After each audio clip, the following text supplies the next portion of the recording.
I'm gonna love you like no one's loved you. Come rain or come shine.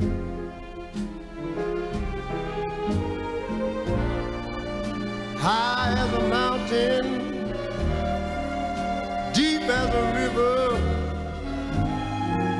Come rain or come shine.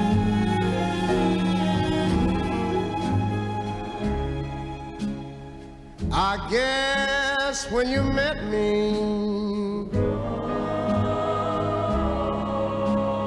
it was just one of those things.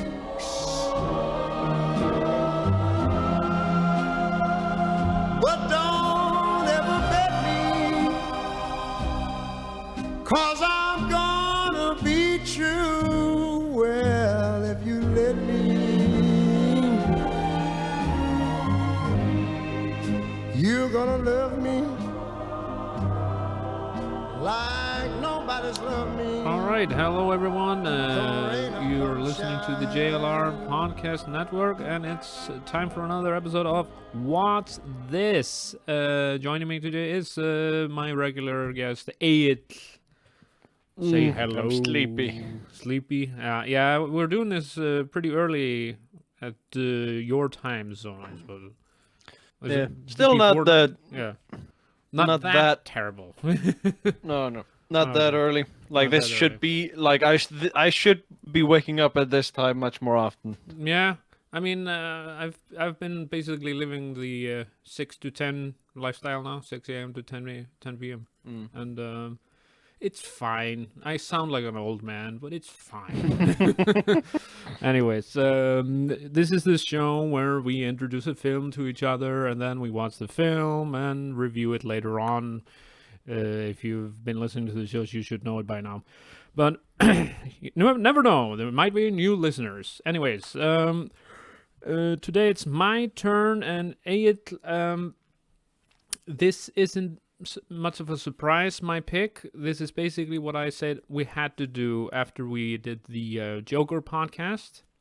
But I also like to do this film because we just did Princess Bride, which is like one personal favorite of yours that you grew on you with time.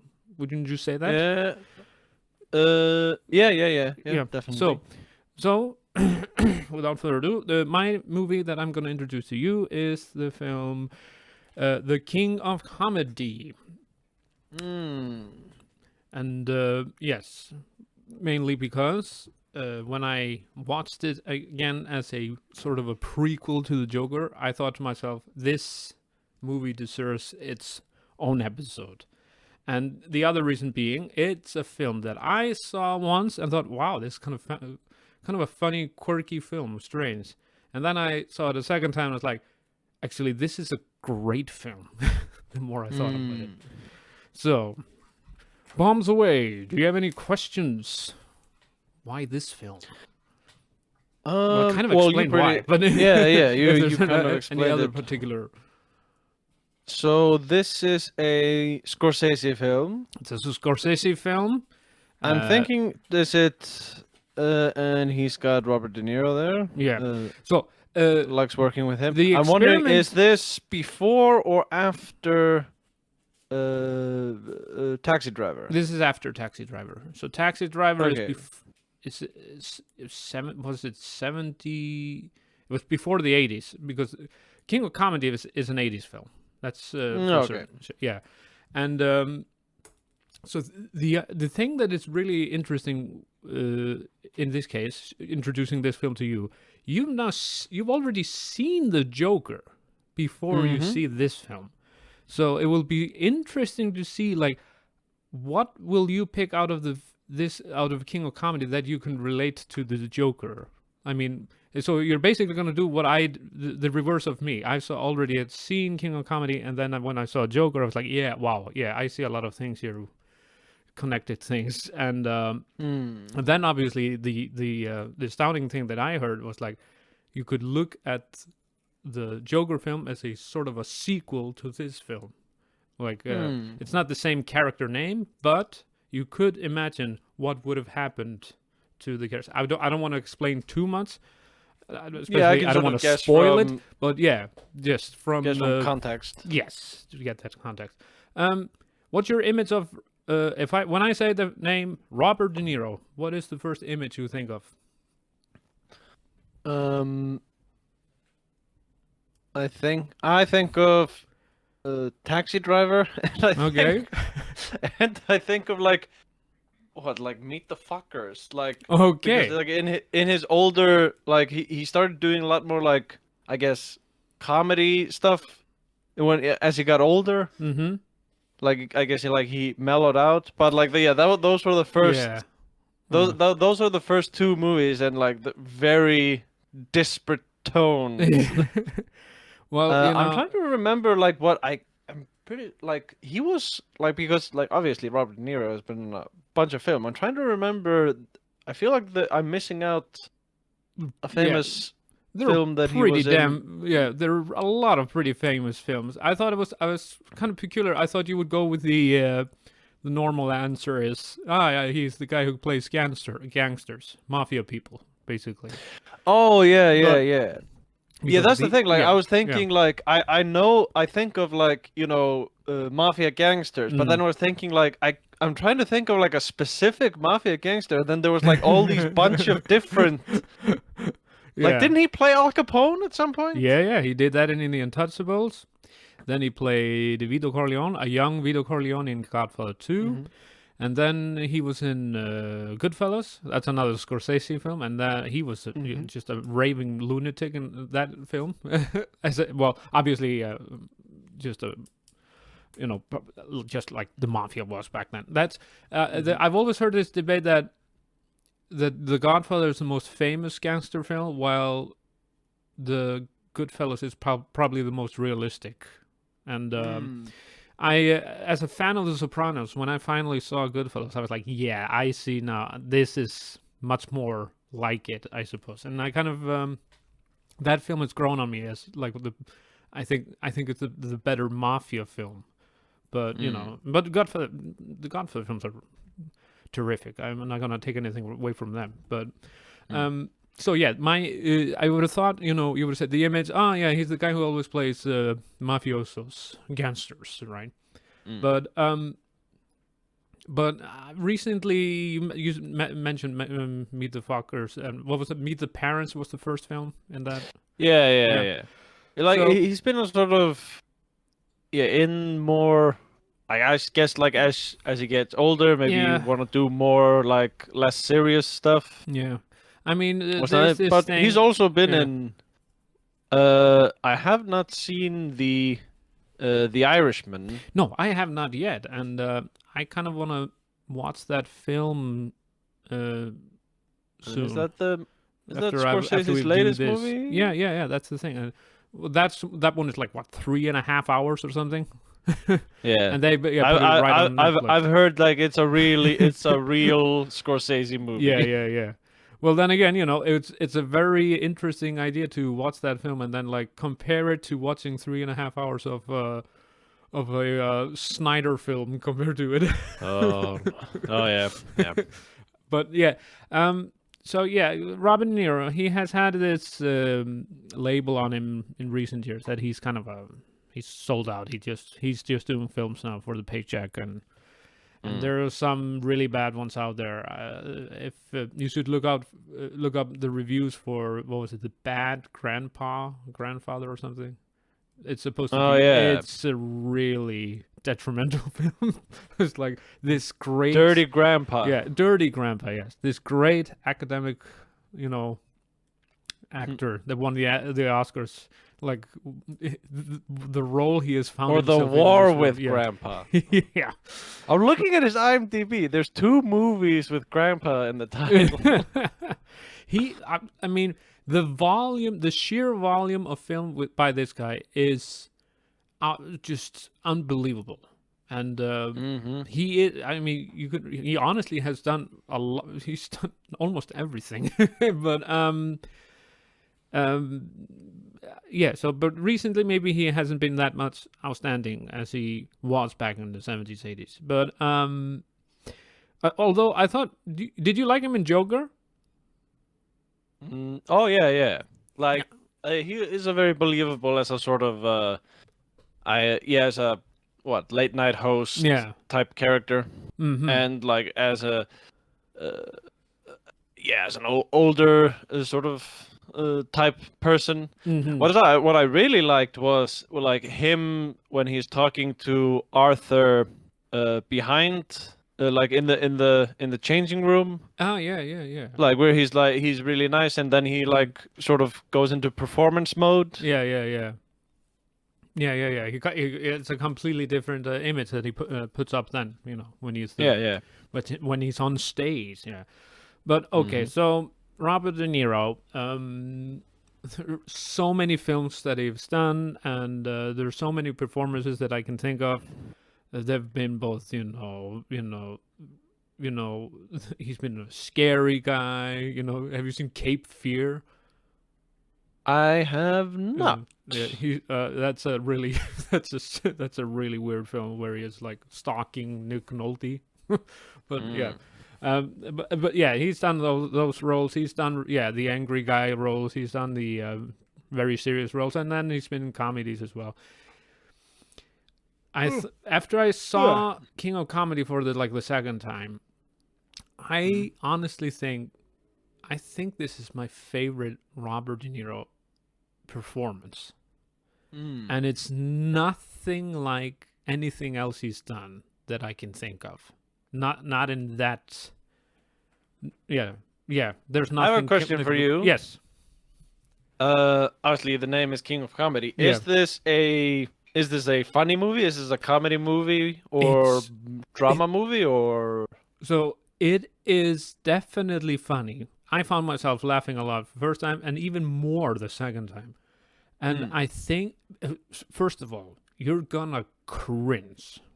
You're just gonna sit there sometimes like, "Oh, what are you doing?" Just like, All right. yeah. But in the end, it's really hard to kind of watch, but still, it's you cannot stop watching. It's a train wreck sometimes.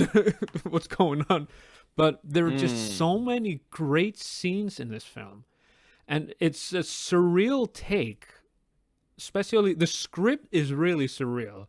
Like you'll have, like I say, I don't want to give up too much of the plot, but just imagine, there are scenes in between that are really, that go off a little bit from the traditional, I guess, storytelling.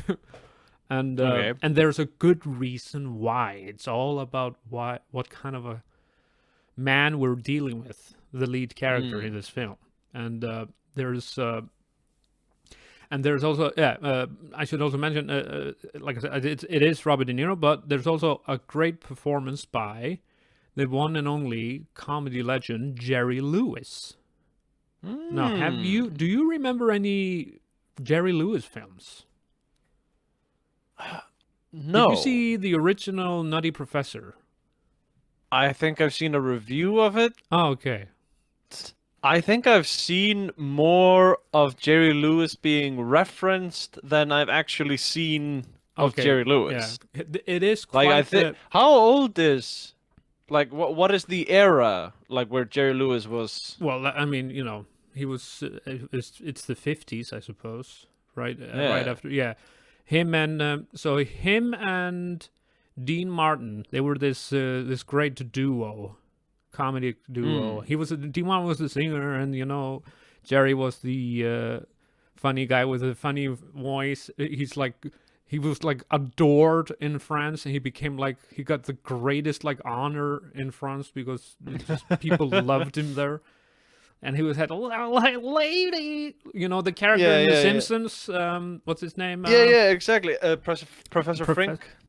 Yeah. He's it's just a complete. Like I said, like I've heard. I think I've Yeah. seen all the references. Yeah. I've seen I've seen his cultural shadow. Yeah, I mean, God, yes, he is, and he's had quite the mixed reputation from certain people throughout the business. Like some people seem to have loved him, and some people have just absolutely hated him. But in the case of Robert De Niro and Scorsese, I saw an interview. I just had to look up interviews about this film, and they were asking Jerry, "How is it to be famous?"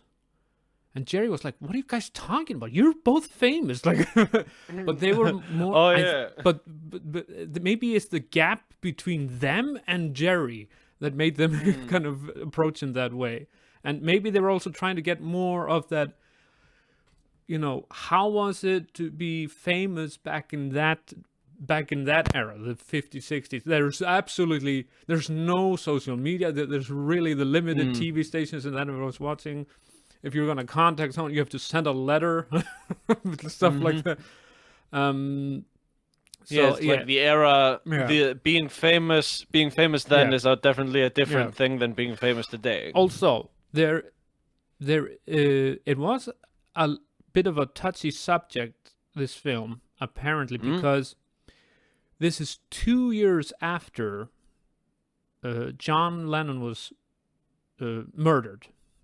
Just walking down the street in New York, right? By I don't want to. Wait, no, wasn't John Lennon? 1980.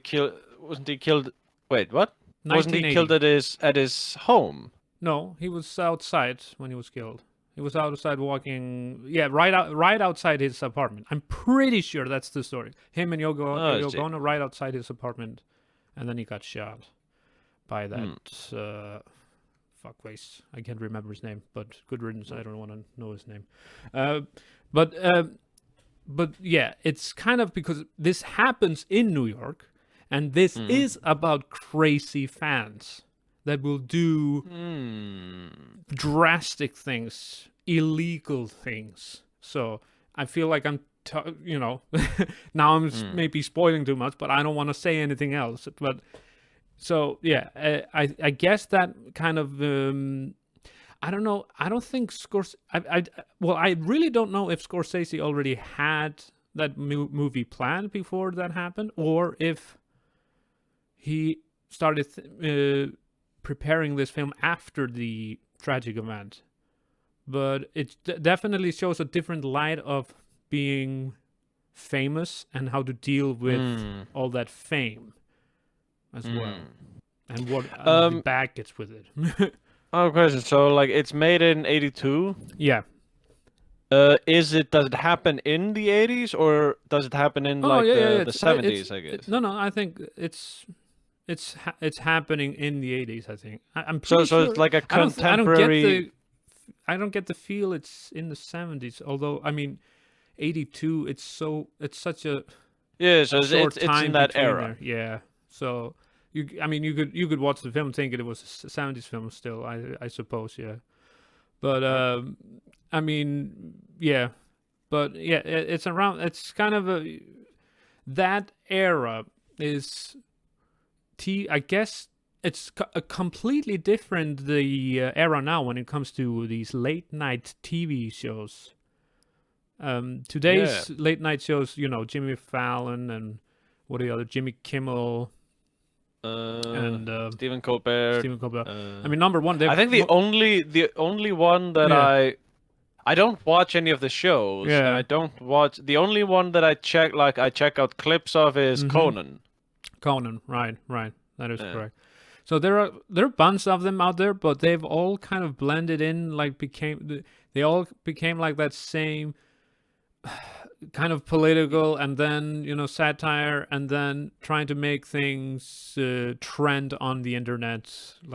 It's no way the same powerhouse that Johnny Carson was back in the day. I think that everyone in the nation was watching TV then. Obviously, there's no YouTube. There's no other other way to go. I'm trying to wonder. I'm trying to wonder what the modern, because it's a completely different media landscape.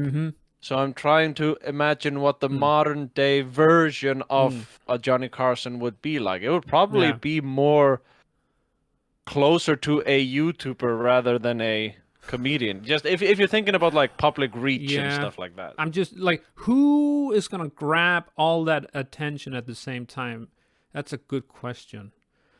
It's probably pretty hard these days. But Yeah, because it's one thing to grab the attention, but like how long does anyone pay attention to anything these days? It's like you can be in another the good point. Yeah. you have your like literal 5 seconds of fame. Yeah. Yeah. Yeah, why are we making these shows? No one wants to listen to a 1-hour podcast. But what I so the thing is, the other reason I wanted to introduce this film is because for me, this is a film that I saw once that I kind of liked, and now I've seen it a couple of times, and it's grown on me. I actually love this film now, and it was kind of the same thing for you with The Princess Bride. So I'm wondering, you will see this film. I wouldn't be surprised if you really liked it. I wouldn't be surprised if you thought it was okay, but maybe didn't think it was that great. I would be really surprised if you didn't like it. I would, that would be really surprising. So, but I mean, to each his own, and whatever that saying is. But, but I think, I mean, overall, if you like a good comedy, you'll definitely. It is a weird, kind of a black humor at times comedy, but it's definitely funny, and it's just I just love how different it is from anything else I've seen, especially with Robert De Niro. I cannot say enough about how I love his performance in this film. It's so bizarre and different from anything else he's done. But I mean, just notice that. Try to notice that, and you know, the script, the plot line, how it evolves throughout the film. Yeah, I'm looking forward to watching this. All right, so it's the time. It's the part of the podcast where we put things on pause. A will go watch the film, and then we'll be back with a spoiler review of the film. All right, so let's put this thing on pause and ready. Pause.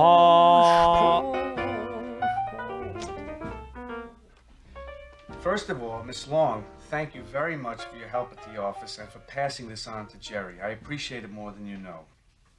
Now, Jerry, before I begin, I just want to thank you for listening to this material and for the opportunity you've given me. You know, lots of people think that guys like you, people who've made it, lose their feeling for struggling young talents such as myself. But now I know from experience that those people are just cynics embittered by their own failure. I know, Jerry, that you are as human as the rest of us, if not more so. Oh, well, I guess there's no point going on about it. You know how I feel. So let's get on with the show, The Best of Rupert Pupkin. Jerry, I've sketched out this little outline in order to save you a little bit of time, okay? It's a little introduction. So close your eyes and imagine it's exactly 6 o'clock. You're standing in the wings, and we hear Lou Brown and the orchestra strike up your theme song.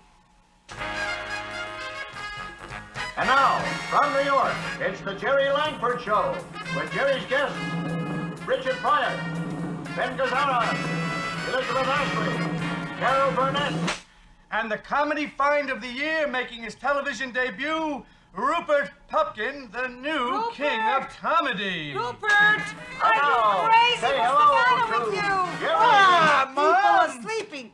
Lower it. What's the matter with you? Mom! Take it easy. Lower it. I'm not gonna lower it. I have to do this now. I don't mind you playing it, but lower it. Now, you come on, Jerry, and you do your monologue, and then when the time comes, this is how I see you introducing me. You could say something like this. Will you please give your warmest welcome to the newest king of comedy, Rupert Pupkin. Good evening, ladies and gentlemen. My name is Rupert Pupkin. I was born in Clifton, New Jersey, which was not at that time a federal offense. Is there anyone here from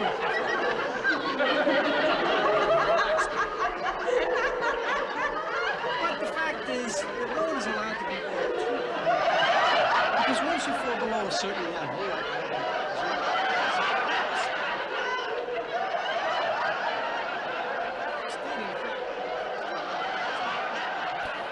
Okay, so we are back. Egill has just finished watching the film.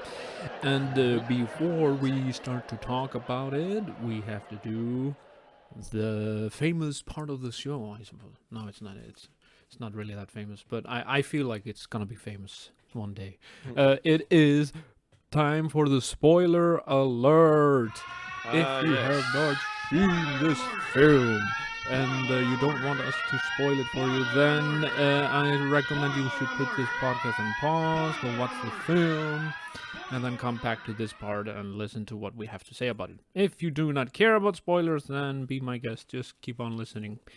I don't really care either way, but don't say I didn't warn you. Right, Egill? Anyways, Ed, so you've just finished watching The King of Comedy. Yes, I have. Yep. Hi. So what do you think about this film? I like this film. I think I really like this film. Yeah, you kind of let me know yesterday, didn't you? Oh yeah. Yeah. So we usually try to. I should have. Yeah. I should have just said that I finished watching the movie, but I sent you a message that said just good movie. Yeah. And you're like, don't tell me until the show. Yeah, we would usually try to do this blindly, but yeah, it's like, yeah, it's a great film. Okay, well, what? All right. But apparently you were intoxicated yesterday. Oh, no, it's just slightly. Not just slightly. Well, it's maybe. I mean, I don't know if. Did you start drinking before you watched the film, or? Yeah, but it was just like a little bit. Like A little bit, maybe yeah. just- Okay. Well, still, Yeah, maybe like 2 beers, like that. Yeah? That. Okay, but in a light mood, I Yeah. suppose, an interesting mood. Yeah. So okay, so you really like it. Well, I think I really like it because I can see that I can see like that it's a good film, and I think it might be sort of a thing that more I think about it, the more I like it. But we can just sort of go into sort of go into it. So going into it, I wasn't exactly sure what to expect. Mm-hmm. Yeah, I mean, I guess you just heard from me.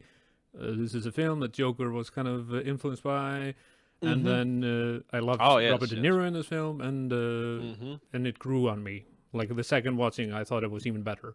But yeah, so that was basically what I just said before. So there's it starts with the show, the Jerry Langford show. Yeah, Jerry Langford show. How convenient for Jerry Lewis to be named to be playing a character named Jerry. Jerry. Do you think that was intentional? I kind of think so because Because everyone refers to him like as Jerry in the movie. Yeah, I think I do wonder though. He said I remember watching the interview with him, and I think he was trying to say something like when the script was written, they had already planned to have De Niro in that part, but not necessarily Jerry, which I kind of find hard to believe that they wouldn't think of like he wasn't like a first choice or something from the get-go. But you know, I don't know, maybe they I heard something about they actually wanted the actual Johnny Carson to play in the film, but apparently that was way too hard to get that through or something. But I mean, I could not imagine anyone else to do the part, especially it fits well, Jerry playing Jerry. Yeah. So yes. So I wrote some notes. You wrote some notes. You're doing. I mean, you're doing this much more seriously than I am. I should have. Well, I was notes doing. I was trying to.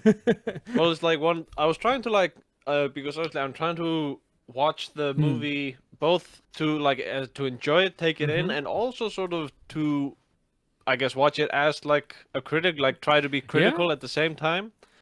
And I just wrote like tiny notes I can to tell remind you me that of things. my favorite critic, Mark Kermit, that I always listen to every day, every week on the podcast. It's a BBC 5 program. He says, he always takes notes, and he's in the theater just scrambling on a piece of paper without looking, and he has managed to he's managed to find out a way to read his really like the balance of his writing is like way all over the place. He's writing letters into letters, but he's been able to I guess read through it with time. But I mean, obviously you're at home, you can easily just look down at or stop the film if you want to write something down. But so you took notes. So I just like the beginning of the film is so like the concept is Jerry Lewis plays Jerry Langford, who is basically a Johnny Johnny Carson of Carson the time. talk show He's like a person, famous, a really famous pop show, late night show host. And it starts with like him leaving his studio, and just I wrote it. It's like everyone is shouting. Like that's how the movie. This is how the movie starts. It's like he's trying to get to his car. He's famous. He's one of the most famous people, like according to the movie, and it's just people are throwing themselves at them. They want autographs and everything, and it's just awful. And and this crazy lady sort of goes into his car, and then Robert De Niro, our main character, Rupert Pupkin, sort of pulls him, like manages to like pull him away from this crazy lady, and then it just sort of then it stops, and you get the credits, which I really like. And then when the credits over, it just resumes, and it's back to like shouting and noise, and then we get that car ride with Rupert Pupkin and Jerry, where he's sort of like talking about he wants to be a comedian. He's what 34 when he says that, and he's like, I need a chance. I think I got good stuff and things like that. And I was thinking, because I wasn't sure it's like how much it's gonna lean on like, you know, trying to be a comedian versus like the stalker element. Exactly, yeah. Because I gotta say, watching this entire movie, like there's a lot of funny scenes, but because it's the first time I've seen it, there's a lot of uncomfortable. Right, cringeworthy, right? You're just sitting there like. I would say like it's a mixture of like cringe and like tension. Yeah. Because I of course, like this is the first time I see the movie, so I don't know is he actually gonna go full crazy or you know. But the funny thing is that because we did watch Joker a while ago, and like this is a very same story essentially. Yeah. It's about like a person definitely who homage to this film, right? Yeah. Yeah, like a delusional person who looks up to a famous person. Have you heard about like parasocial relationships? It happens a lot in the. I think honestly that his name is Chapman, right? Who killed Lennon? I kind of remember. I think that's the same thing. He had that relationship, and then something just clicked in his mind. He thought he had to just take him down or something.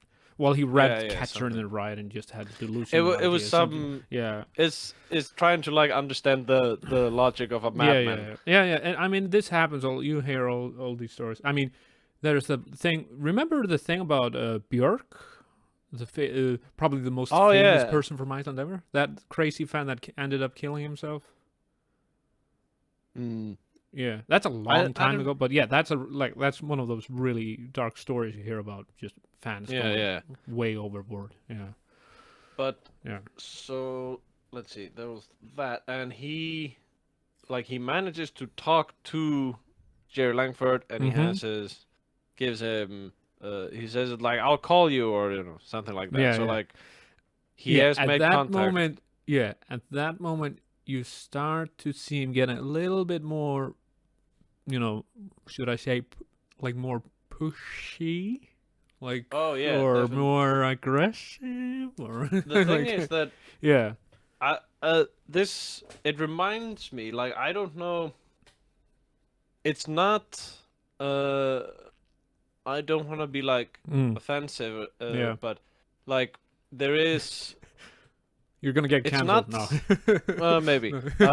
So there is a form of like, I guess like autistic behavior or like on the Yeah, spectrum behavior that is like you can't understand social yeah, cues. yeah. I mean, But I yeah, was thinking about that, but like mhm. it's not unique to like autism or things like that No, because no, no, no. I know people who are autistic who are Mm, not like who can learn. They just take a bit longer to learn social cues, mm-hmm. and people who are, I guess, perfectly healthy who just don't get any. Yeah, Like don't get when they're being too far, when they're like it's like, hey, okay, back off, like you're being yeah. pushy and stuff It like could that. that But could also just be part of some mania that they have. I mean, yeah, but well, the thing I that I was thinking yeah about is because comparing this to Joker again is that in Joker it is explicitly explained that he has mental disorders, yes whereas in this movie it is not. Like he just comes off as a crazed fan, and well it's not honestly like that part yeah isn't gone well into any like yeah but detail. honestly you talk about the beginning, right? Everyone is insane. You just get from the Oh get-go yeah, you get the exactly. insane fans all over the place. It's just nuts.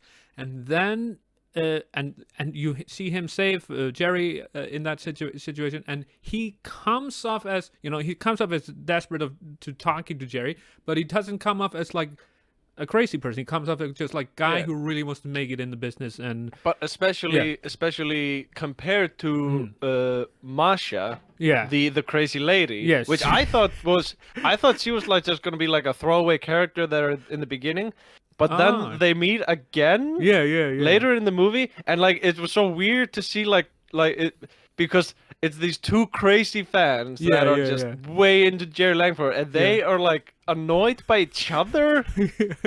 Which is so like funny because they have like the same like Yeah. like his Rupert wants to be a comedian and Yeah, he yeah. worships that part, and I think Masha just is in love, like yeah, madly in yeah, love with she's him. definitely she's that, you know, she has that sorry, completely blank what you just said before. Madly in love? Yeah. She has that crazy relationships. Oh, the I- parasocial yeah, relation. parasocial thing going on with Jerry, and it's funny. You don't really know much about the characters, but apparently they've had this relationship before. Not like a, you know. Like a relationship as in, you know, boyfriend girlfriend or anything, but no, like, it's like as they've these met crazy each other. fans, and they've worked Yeah. together, done things together, know about each other, and then later on in the film you find out she lives in a really nice apartment somewhere in New York, but there's no one there but just her, and you know, there's no really real backstory going on, but you start wondering, like, I wonder like if her parents are dead and they were rich and they gave her all the, you know, they left her all the a lot Yeah, of yeah, money sounds and like that house, but she's just a cuckoo that just wants to like, get it with there's Jerry. a- So It yeah. reminds me of one of the notes which I just wrote. Mom. Oh, that I The- so I I thought remember that was laughing so the first funny. time. Yeah, I remember when I saw the film first. I remember laughing the first time, but the second time, I just I don't know what's with that scene. It's so freaking funny, and that's kind of the point where I thought this is a really good performance by Robert De Niro. There's just something there now, like completely different from anything I've seen him do, and it just I couldn't and stop. it's like it's like a few. It like happens a few times in the movie, and you would never see his mom. It's the great but apparently thing, he lives with his mom, Yeah. and he's like doing this monologue in his head and Yeah. stuff like that. And then his mom is like, "Turn down the Yeah, noise." yeah, And yeah. he's like, "Mom, come not on." even. Yeah, I gotta do this now. Like, Yeah, just And like then- just like the basement dwelling like nerd who lives in his Yeah. mom's basement, but he's like, trying to like rehearse Yeah. this like thing that he's doing. You have no idea who his father is. You know, there's there's no real explanation what he's been before, and what family situation. One thing that yeah. One thing that I really caught is like he wears like a really fly suit. Like he is always wearing a nice suit in the Yeah. movie. I'm trying to remember, but it's like he's wear different suits through the movie. Different suits. But Do they always? Yeah. Do they It's look always old-fashioned? Well, your for opinion? the time, I guess. Yeah. I think like this movie is supposed to happen in the 80s, but During the 80s, ye- do you think those suits, or are they 80s looking suits? I'm honestly, no, I have no they idea. would. I think they would be older. Well, especially like in New York, and you Yeah. have all those scenes of like Yeah. them in New York, and there's Mhm. people all around, and Yeah. the people all around look. Or, Mhm. Ooh, that was one thing that I noticed, and I'm wondering if you know anything about this. Mm. Like in one of the first scene where he meets Rita Kane, Mhm. his like love interest or like the person he's Ah, yes, yeah. enamored with. Yeah. They're at the restaurant and there's like a guy in the background who's like, I don't know what he's like. He's like such a mimicking. it's such a great And I'm Easter wondering, egg. is that just like, were they filming and that's just like a random person who wandered onto set, or is that like a joke for like Martin Scorsese? Like there's a guy it's a who's just like looking yeah. into the camera and stuff. They completely made that Easter egg, him and Robert. So apparently this guy, he isn't really an actor, but he is a good friend of Robert De Niro's. And Okay. he is much more known for a role in Goodfellas that he played. Okay. Yeah. So he actually has a speaking role and actually have an actual role in Goodfellas. And if you haven't seen the film, I'm not gonna say anything. I mean, What actor is it? Like, well, do you like I know? said, he's not really like he. I don't think Is it he's just a not friend- really an is it just a actor. friend of Robert De Niro? He's a friend of Robert De Niro's. So they had him in that scene doing those really weird things, mimicking him and stuff like that. Yeah. And then later on, in 1990, another Scorsese film with Robert De Niro, and they brought him again, and then he actually had an actual part in the movie. When he's actually not an actor, but something else. That's what I got from it. But yeah, there's so many weird scenes going on, and honestly, it Yeah. starts with the first dream scene.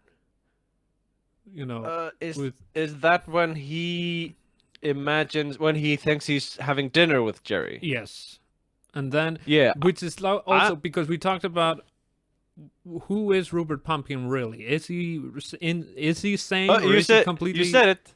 What? You said Rupert Pumpkin, Yes. but his name is Rupert Pupkin, Ah, yes. Sorry. which happens in the movie that Yeah, not yeah. everyone misspells his last name. That is correct. Even I did it now. Yeah. But Which it's so- I yeah. was thinking, it's really you want to say Rupert Pumpkin Yeah, because yeah. it flows naturally, but no, it's Rupert Pupkin. Yeah, Pumpkin. Yeah, it's such a. There's so many bizarre jokes in this film. Oh yeah, But they're really good, and I do wonder, like, okay, so it is a Scorsese film, yeah.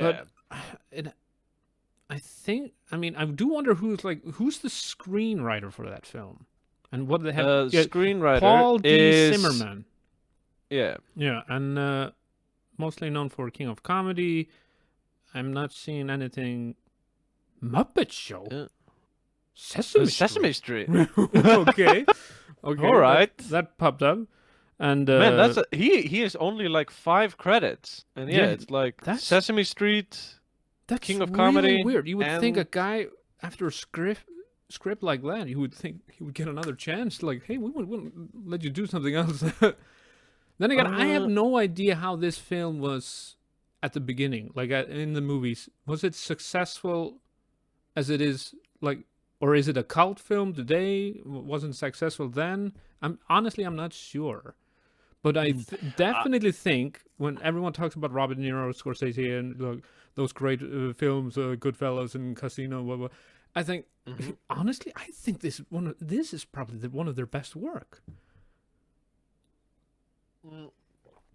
Of all the movies, so I've seen Taxi Driver. Yeah. And now I've seen this. I'm trying to remember what Martin Scorsese movies I've seen. I mean, there's so many of them, but I mean, so Yeah. the ones that are always mentioned first are like Goodfellas. There's Casino. Then there is there's the one much older film. Didn't he do Raging Bull as well? Is he? I think he And did. then Mean Did Street. it- Did he do Mean Streets too? I'm not sure. I'm not And there, you know, he obviously there's Yeah, the- he did Mean yeah, Streets. Yeah. Departed as well. That's well, maybe not as Yeah, old Raging of a Bull. film. No, Oh but yeah, did he did Raging Bull in Yeah. 1980, and then King of Comedy in Yeah. 82.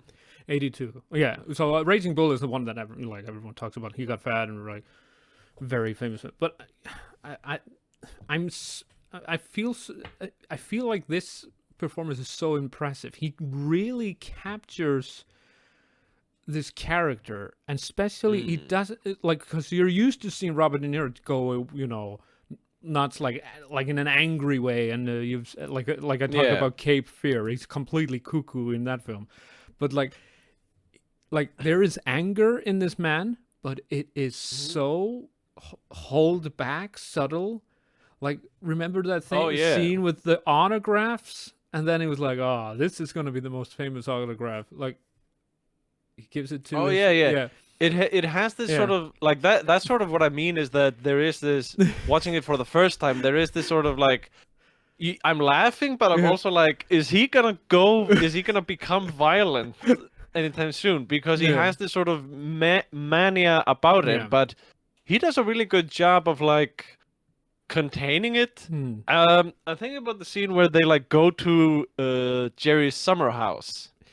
Yeah, that's when it's become really cringe. I mean, before that, obviously, it's been really cringeworthy to see him go to the go to He his goes office, to the studios. Yeah, and goes to just- the office. yeah. He keeps asking, and then he's just like sitting there. He's trying to ignore the secretaries. He's like, "I'll just wait here," or you know, and just Yeah, and like, it's a thing of like that when I talk about like people not getting sort of not understanding social cues and stuff like that. Mhm. There's two kinds. There's like Mm-hmm. one where you genuinely like don't get social cues. It's like Mm-hmm. when you don't when like when do you leave a party? It's Mhm. like they just stay until, and then there is the sort of the delusional thing of where if nobody says it, like they know they're supposed to leave, but if nobody says I'm supposed to leave, I can just stay Yeah. here. Where it's like, you know, fooling yourself and that kind of well, stuff. I mean, I would guess, isn't it the delusional part, because he and like I said, he ends up going to Jerry's summer house thinking that it's gonna be okay what he's doing. yeah, exactly. And then Because he's built obviously- this story in his head, Yeah. built this relationship. Which So in that it was some- like a yeah. there was a line in that scene which I thought was just it came out of like nowhere, and I thought it was so funny, which was when I he know says, what like, it is. Oh, I know what I it made a is." mistake, and then he goes, Yeah. so did Hitler. Yeah. I was like, whoa, I what was burst out laughing. Yeah, I did me that the too. first time, and the second time too. It's just such a throw. It's such a good throw-in line. Like, I made a mistake. So did Hitler.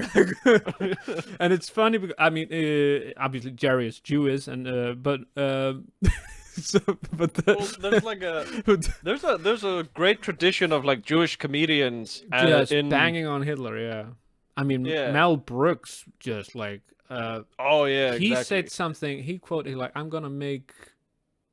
like, I'm gonna make money like mocking his Third Reich or something." Like, Yeah, exactly. something. Yeah, I don't remember the exact quote, but Jerry. There was I mean, someone yeah. who said was like it's like when we can. It's like, you know, we won when we can. When Yeah, I just- can. Well, yeah. we you know we've won when I can make Hitler dance ice skate and we laugh at it. Yeah.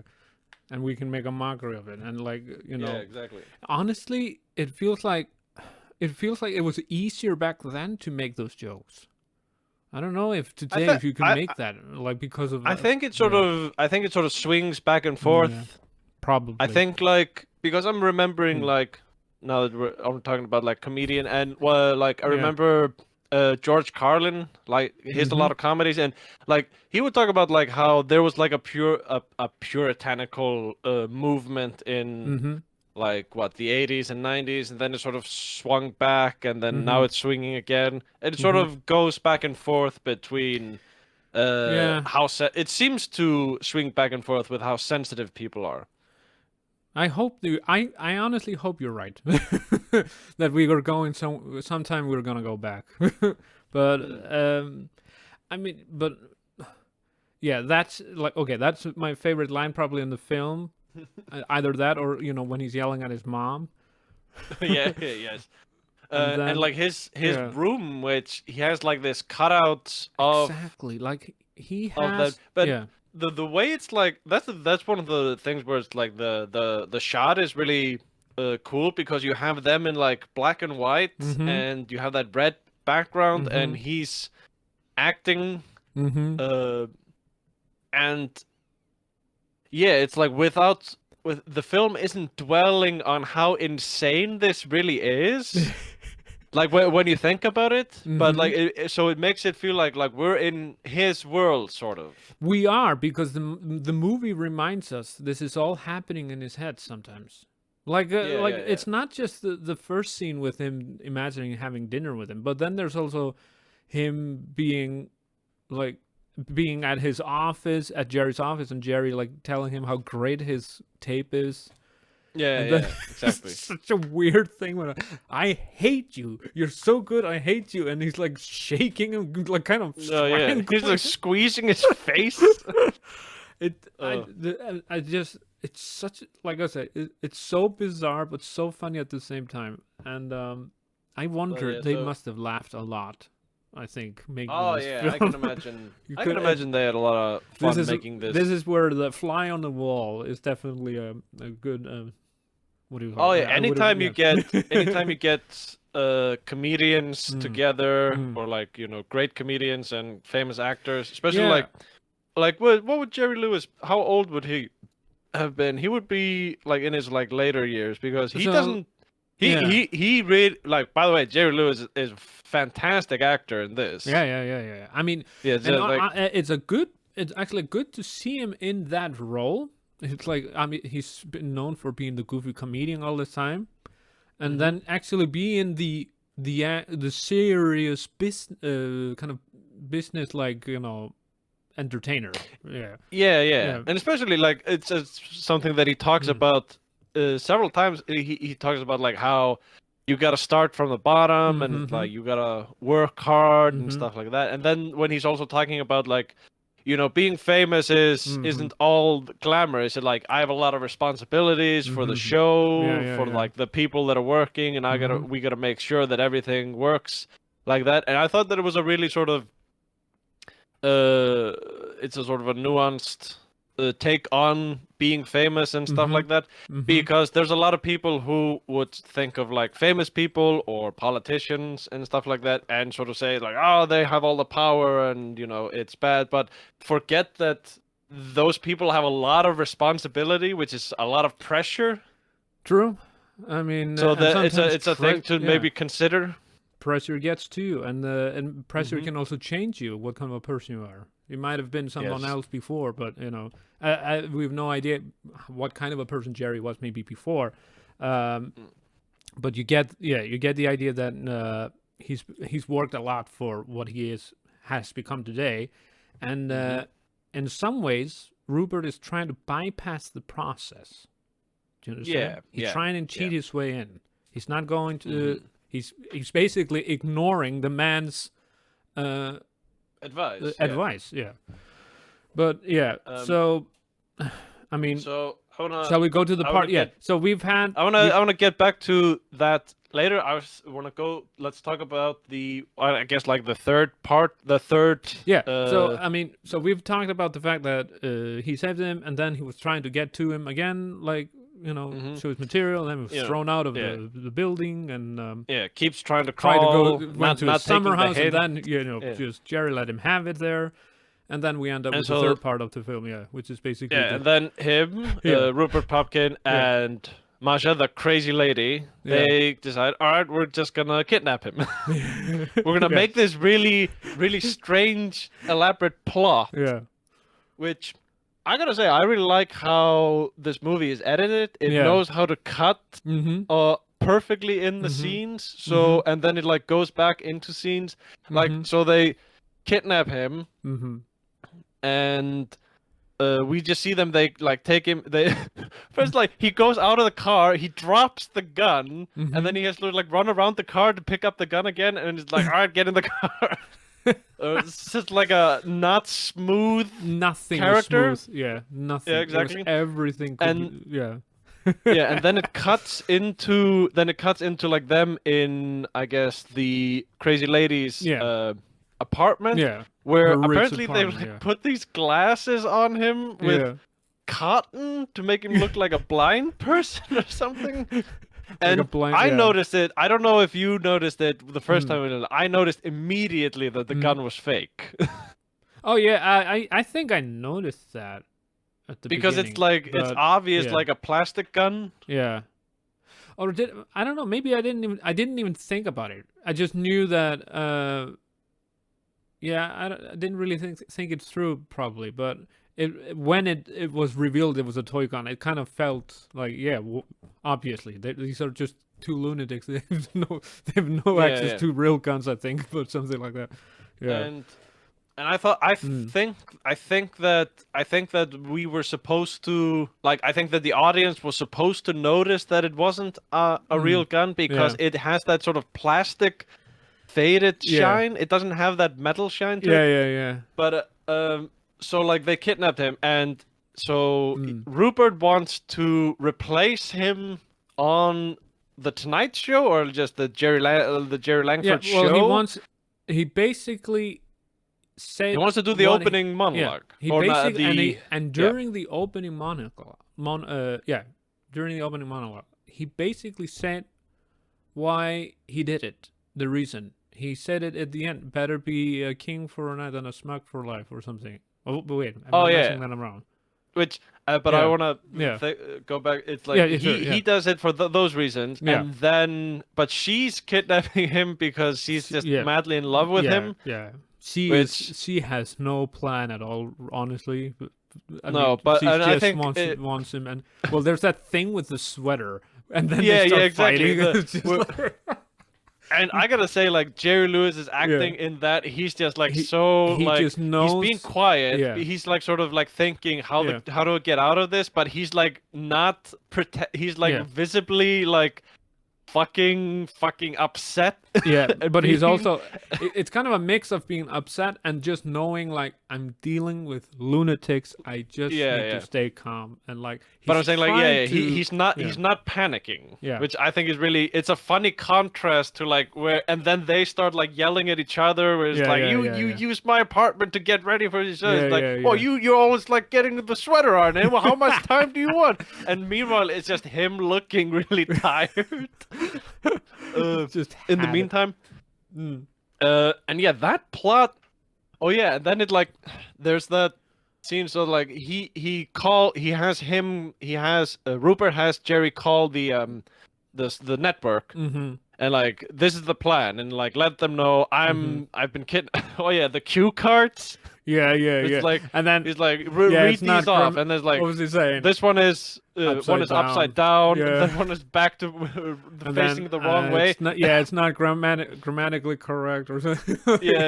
And then before that, he was trying to tell this is Jerry Langford, and then they just hang up on him. Because they thought it was. It's like we always get crank people calling and pretending to be Jerry.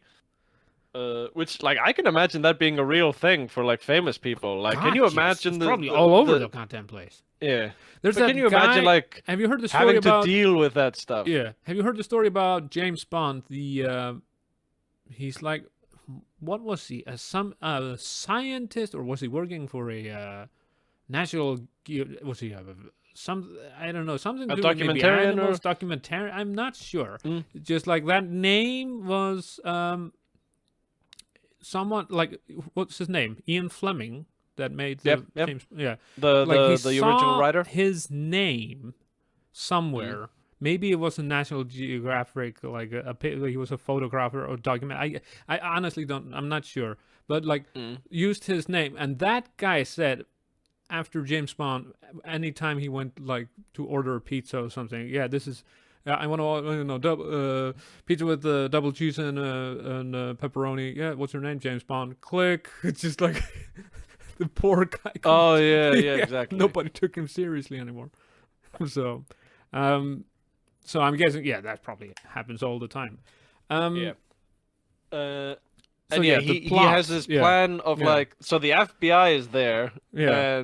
but he has like this really like clever plan where it's like, I wanna It's be a on the ransom. show. Yeah, it's a ransom situation, and he's thoroughly thought it out, and Yeah. And, And like also when he's talking to the FBI Yeah. agents, and he's like, it's like you are currently consider yourself under arrest Yeah, now, yeah. and he's like, all right, yep, but but I like, just gotta do this one thing. yeah, this because he's very dedicated to his goals, right? So before he was very Yes. dedicated to get his tape to Jerry and getting on the show or something like that, and then he was really dedicated to get on the show with that ransom plan of his, and like you know, Yes. and he really he kind of I don't know, did he play the police? I mean, obviously they were never going to kill him, but yeah. Well, I mean, I get like his plan worked, and that's Yeah. the thing is like he did like his intention was I just want to appear on TV and Yeah. then you can arrest me. Like Yeah. he didn't seem to like not even that. Yeah, yeah. he also had to make sure everyone could, like his girlfriend could see it at the Oh yeah, he wanted to make sure that Yeah. they would actually broadcast Yeah. it. And then you actually finally hear him do a stand-up, and it's like, okay, it's not terrible. Yeah, Yeah. I thought laughed at several parts Yeah. in his stand up, which Yeah. I thought that was a good choice. It would have been so easy to make him like a terrible comedian. Yeah, But the yeah, fact yeah. that he's an alright But he's an that's alright comedian. Yeah, but the thing is, that's when she was trying to tell him after listening to the tape. Like, there's something there. We just need to work on Well- the like some. Yeah, Well, here's yeah. the thing that we don't know. It's like, did they actually listen to the tape, That's a good or point. were they just like saying that to get rid of him? Because like we don't know in the Yeah. movie. Like it could be either way. Yeah. That is a good point. Did they actually listen to the tape? She really did And I think give that ultimately- detailed answers.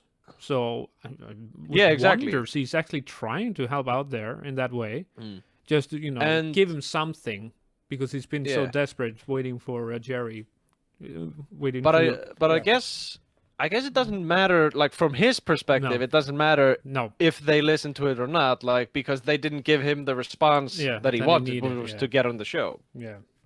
And then he was finally able to get, finally get that moment. And then the weird ending happens. Oh, Yeah. wait. I was just talking about just a few notes. That Okay, I wrote, yeah. but, You're so serious the with your notes. The stalker. The stalker, the lady, whilst Rupert goes in to do the show. Yeah, I should know Jerry's her all name because I've uh, that actress. so- I've seen her before. Sandra Bernhardt is the name of the actress, Yeah, and but her character where have name I is seen her Masha. before? Yeah, Like not Marsha, not Martha, Masha. I do want. Yeah, I honestly do. I feel like I've definitely seen her face before in some film. I'm not just. Let me just check if there's anything here on IMDb. She was in Hercules, so I'm guessing that's a voiceover. Maybe it might have been a TV show or something. Roseanne. She was in Roseanne. She was in Zoolander. Oh, uncredited. Okay, all right. Well, it's a face that I've seen before that I recognize. But Yeah, yeah. yeah. But So, yeah, yeah. I was just thinking like where like Jerry's like he's taped up because yeah. they don't trust him, so he's like taped up to this chair, Mm-hmm. and he's like comically taped up where he's like Yeah. covered. It's like a cartoon character who's like completely covered in tape, and then she wants to have like a romantic dinner, and she just keeps talking. Mm-hmm. Just that kind of reminds me of the like thing that Joker says in Dark Knight, which is like, I'm just a dog chasing cars. I don't know. Like it's like she has him there, and she just doesn't know what to do with herself. I wouldn't know So what to she- do she's with just it. being- Yeah. yeah, it's like she has this man that she's been obsessing over for most of her life, and she's just being crazy. Yeah. Yeah, because she never had a plan. Nothing like Rupert. Like as No, you saw no. at the beginning of the film, just screaming and attacking him basically in the car. But he planned everything out. He planned to save him at that moment. He planned to try to get his advice and stuff like that. Get a meeting with him, and And And then she the events she of the starts film. undressing, and she like Yeah, takes yeah. off his tape, and she wants to like have sex on the table. She like Yeah. really awkwardly pushes everything. You know Yeah, the just- romantic scene where you yeah, we like push cut- everything off the table, Yeah. but she does it like really slowly. Yeah. And it's And- like you see his face while she's doing that, and it's just like he's just thinking, "Mother of mercy, like just get me out of here." Yeah, like that's the thing. Like I don't. It's like he's not afraid or like Yeah. he isn't like displaying fear. He's more just like, what? Why do I always get What into these yeah. crazy situations? Why am I And- here? And a weird thing that I noticed is like he tells her to like take the tape off, Yeah. and like she thinks, oh, this is gonna because he wants to have sex, and the moment yeah. like he's free, Delusional, he grabs right? the Yeah, gun. Yeah, he grabs the gun and shoots at her, which like it's a fake gun, but like Yeah. I guess he thought that he would kill her to like escape, but I do wonder though. Maybe he held the gun and immediately thought, "Wait, this is a toy gun." Shot just to make sure, and then maybe it was that. I'm not sure, but I thought Yeah. that was a funny sort of reaction. Yeah. And then he punches her and then Yeah. leaves, and then she runs after him down Yeah, the yeah. street in her underwear. Just like Yeah. farce at that point. But Yeah. yeah, so Rupert does his monologue. Mhm. The way it's showed in the film, he does the monologue. We don't Mhm. see the monologue. Then he says, "I want to go to the bar." Yeah. where- Like we talked about, he went to the. She had been so embarrassed about that trip to the summer house, but Yeah, so yeah. she was like, "What are you doing here?" Like, she's about to have enough with him, but she Yeah, seemed and it's impressed. like- Yeah. Yeah. And- And he was like, "I just need proof that they're broadcasting it, and I want to show it to the girl I'm interested in." And then he goes to prison. Mhm. And then it's like I That's guess also what you another call, like funny a thing. post. Yeah. Yeah. He's like I've been talking about him as a guy who's serious about his plans, and like he's determined to get what he wants. He's really determined to want to be with this girl, wanting to marry her, and like he it's kind of funny to see his dedication like to all of these different Yeah. things. Yeah. Yeah. Yeah. And I don't know. I don't know if like him. I guess maybe it's like an older thing because Mhm. I always imagine that famous people have way more security these days than they maybe did in the 80s. Right. There's Yeah. that sort of. I was just wondering, is this unreasonable? Like how easy it was to like, I guess, stalk him, or was that just So- like more common at that time? So, what I've heard about New York is that famous people in New York just go outside and live their life. And yeah, so it's not that sort of yeah. separation like you would get in Los no, they're Angeles. trying like that because they're trying to. I mean, they will obviously there are some fans that will always hassle them, but like it's I've heard that New York is famous for like the famous people just go to Central Park and have allow themselves to enjoy themselves. And like Jerry was just going to work, and most normal people just waved and hey Jerry, like were nice to him. And then there was the occasional like that woman on the phone. Oh yeah, Which is, I have to was go. like- I hope you get cancer. cancer. That is There's a lot of those like small like the throwaway lines that are really in funny. the interview I saw with Jerry. He basically said that was his idea because that happened to him. The Oh, I actual thing see. happened to him. He was at a show in Las Vegas or something, and there was this woman on the phone, yeah, like you know, she's been like saying, "Oh, I'm so happy to see you, Jerry. Oh, you made my day." Like, and then I have this cousin who said, "If you could please call." Like, I kind of there's a show starting. I have to go, and then just I hope you get cancer. Just like this 180 all of a sudden. Just Oh man. yeah, But so the ending, Yeah. which is he does the show, he's seen everything, and then he gets arrested, and then it sort of goes into what do you call it, like a almost like an epilogue, montage, epilogue, yeah, something. I Yep. don't, yeah, not a montage. and it talks yeah, about but then, like it's like it's a news, it's like a news story, it's a sensational story. Yeah. With like this weirdo takes over the show, and now he's in prison, and then he is working on his material in prison Yeah. and writes a book mm-hmm. and stuff like that. Becomes famous. So Gets it's out a of weird- jail, yeah, and then it is becomes weird yeah. for this kind of movie to have a happy ending.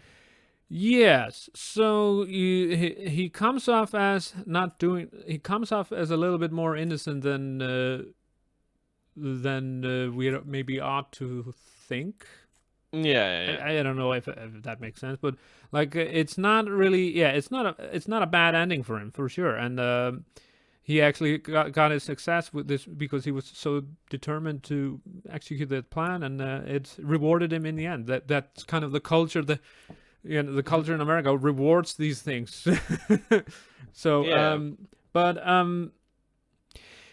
That is the connection there to the Joker is that what's his name he has a different name, Robert De Niro and Joker, right? Yeah. Murphy. Well, no, wait.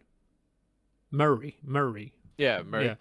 But the idea is, imagine if he actually had that show, that would have been him. That talk show host would have been Rupert. So Yeah, I see what you mean. yeah, but funny how these two endings have a completely different vibe, right?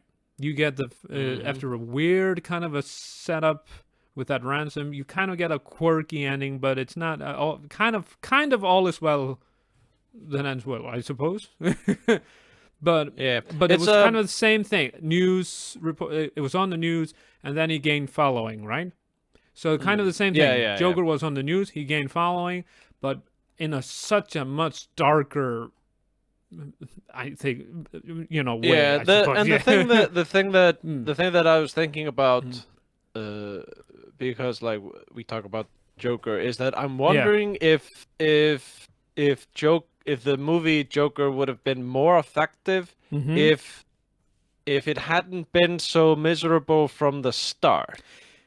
Yeah. Do you know what I mean? Like if he had Well, like then again, if it yeah. had like if he had like a good like if there was like good stuff, like a good like no, not the best life, but Yeah, an yeah, alright yeah. life, and sort of something to contrast it with how Yeah. bad it gets. Well, I mean, I guess with the Joker, you don't become something like that without having gone through something as miserable as his life was, basically. Yeah, I suppose. So, But I would guess say, that's- I would say that King of Comedy is a better film, Yes. or definitely a better type didn't of I like say that? exploring Yeah, this. I think I said yeah, that. Yeah. After I kind Yeah. of did that trilogy, the Taxi Driver, King of Comedy, the King of Comedy, and Joker trilogy. I like after watching all the three of them, I thought, yeah, I think King of Comedy is probably my favorite of all of them. And Yeah, because it's the most interesting look at that sort of parasocial relationship, that sort of obsessive fan, or like that obsessive delusional character. Maybe it's been a while since I've seen Taxi Driver. Maybe I think differently, but yeah, I do really like. yeah. I really like this movie. Yeah.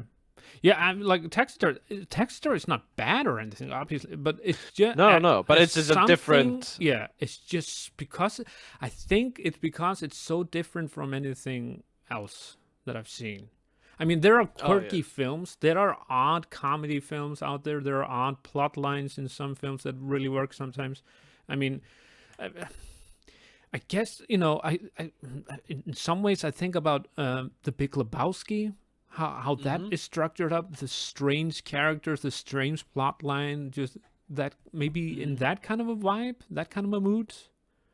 And obviously they're both really famous cult films today, and very quotable. Yeah, this film is definitely quotable. Like, Mom, I gotta do this now. And then so did Hitler. The thing that is really funny. Yeah. And yeah, I don't. I think that's all my notes. yeah. Well, you really studied for this film. Maybe I should start doing notes too. Yeah. So yeah, I don't think. But once again, very successful. I thought you would like it at some capacity, but it seems like you really liked it.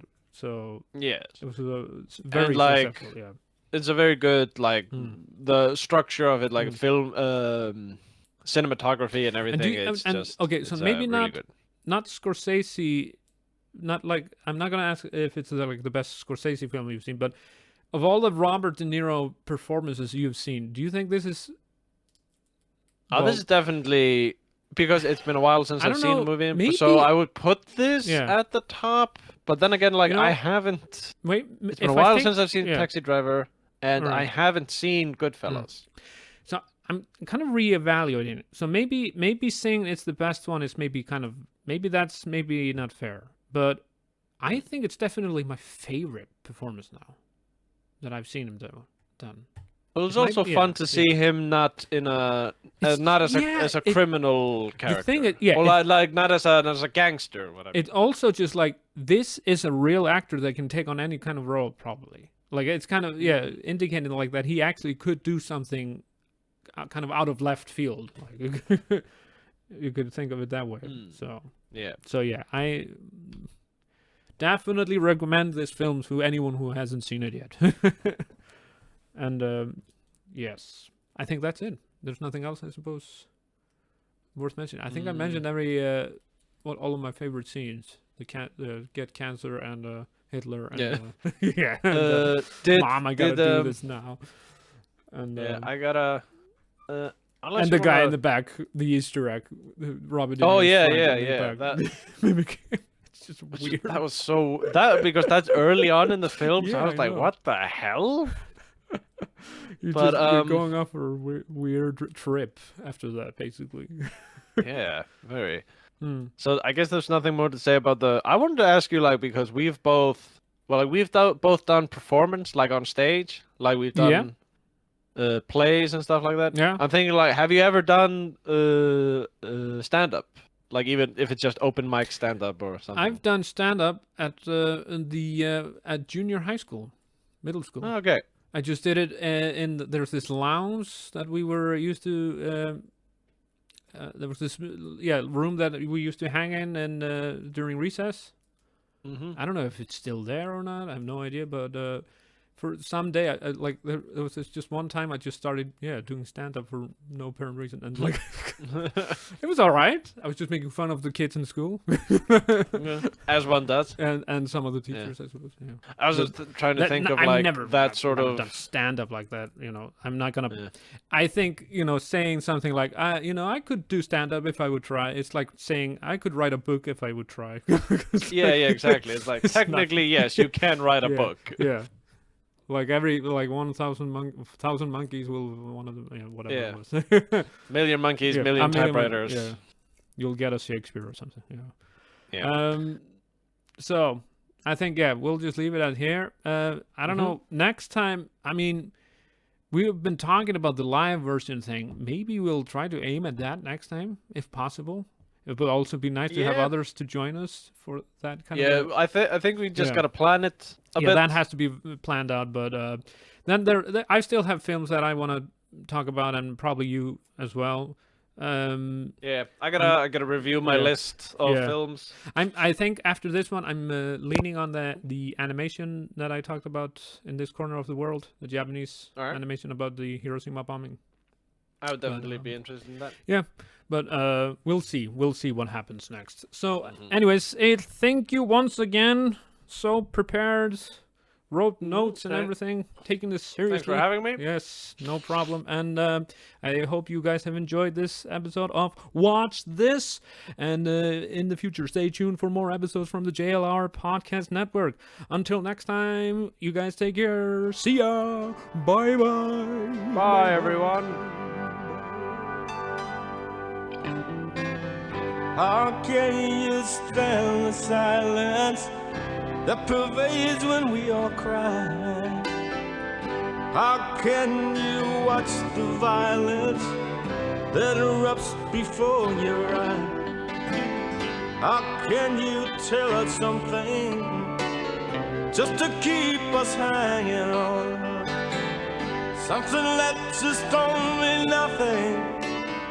When we see it, you are gone, clinging to some other rainbow, or standing waiting in the cold, telling us the same old story, knowing time is growing old. That was a wonderful remark. I had my eyes closed in the dark. I saw a million sides. I told a million lies to myself.